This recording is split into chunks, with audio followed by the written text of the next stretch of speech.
Hello guys, welcome back to my channel. And today I just want to update you on my progress, or the progress of my spring onions barely 4 days after I did my first harvest. So you can see they are back and they are vibrant and they are even many.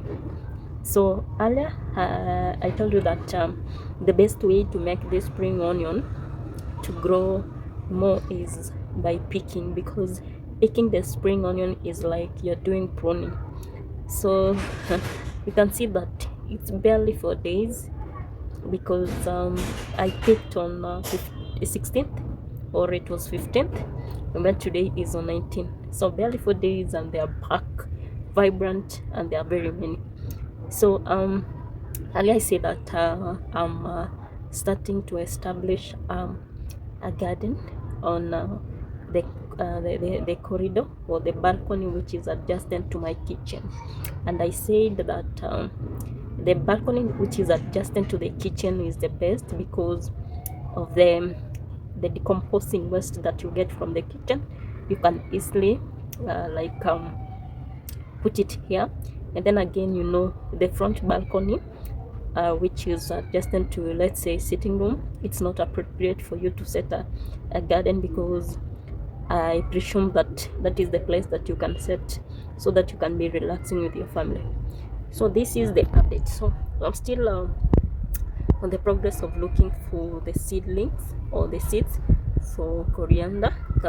Capsicum, I say that I have established some of them and they are growing inside this pot. And you can see those one, like, I think my camera is zooming better, so you can see these are the seedlings of capsicum. And these ones I got them after I bought the fresh capsicum to use in the kitchen, and those seedlings I just brought it here.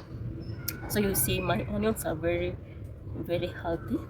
So I'm still looking for, I've said, capsicum, coriander. I also want kales, and then I also want rosemary and some other herbs. So I'm not expecting to set a very big uh, a garden, but I'm expecting to set a very uh, good garden which is going to support my family. So you see also this one is still growing. So the best way to make your spring onions to be more and more and more is by cutting them, or by cutting them, so that you can utilize the those leaves.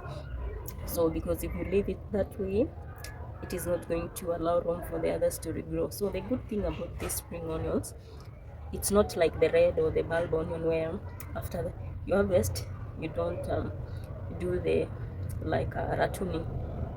Yeah, that's the word. You don't do ratooning in the bulb onion. When it is time to harvest, you just harvest, and there is none left for you to come back for them. But for the spring onions, you do, it's a kind of ratooning, but not ratooning. Oh, yeah, it's kind of ratooning, but so you can do that by cutting them, and then you can always come back for them, because they are regrowing every now and then. And then I've said that the other thing is it doesn't take too much time, or a lot of time for them to grow back. Like this one, barely 4 days, and it's full. Even today I can use to make some eggs or some vegetables. So the best thing about the spring onions, and I had said that the smell, the aroma is very nice compared to the bulb onion. So what are you still waiting? Start your garden. You can start small by establishing first the spring onions, and then maybe you can look for the others like kales, coriander, capsicum, rosemary. Also, I forgot chilies. Yeah, and two plants of chilies are enough for your family, because when they start growing, they grow a lot of seeds. Thank you so much for watching this video.